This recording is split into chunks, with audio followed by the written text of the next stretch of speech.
Защитники Отечества из Коми продолжают отбывать в пункты боевого слаживания. Сегодня из лагеря Гренада, что под Сыктывкаром, уехала 11-я по счету команда резервистов. Среди них жители столицы Коми, Ухты, Сосногорска, Усть-Вымского, Усть-Цилимского и Карткировского районов.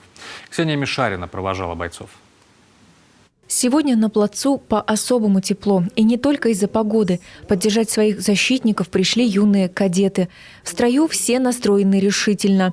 Николай – доброволец из Ухты, ему 39. Служил в морской пехоте. В военкомат пошел, не раздумывая. Раз Родина позвала, значит нужно. Семья поддержала решение.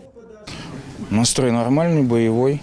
То есть и по ребятам тоже могу сказать, что все ребята, настрой очень хороший. Грубо говоря, все идут по желанию, то есть нет таких, что кто-то начинает плакать, хочу домой, еще чего-то такого. То есть такого нет. Глава республики Владимир Уйба напутствует, рассказывает обо всех важных моментах, касающихся мобилизации, и дает строгий наказ – всем вернуться домой с победой. Мир разделился на американцев и на приспешников стран НАТО. И, по сути, на Россию.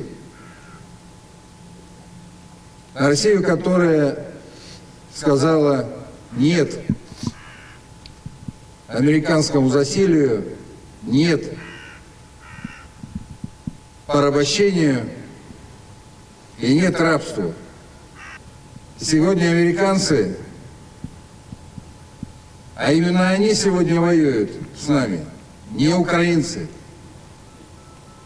И земля украинская избрана просто как плацдарм. Американцы никогда на своей земле не воюют. Они всегда воюют чужими руками на чужой территории. Сегодня кто-то осуждает Россию, кто-то бежит из страны. Но есть и те, кто на своем примере показывает, как нужно поступать в сложное для Отечества время. Наши защитники встали в строй и готовы с честью выполнить долг перед Родиной. Ксения Мишарина, Иван Богомолов, телеканал Юрган, Сыктывдинский район.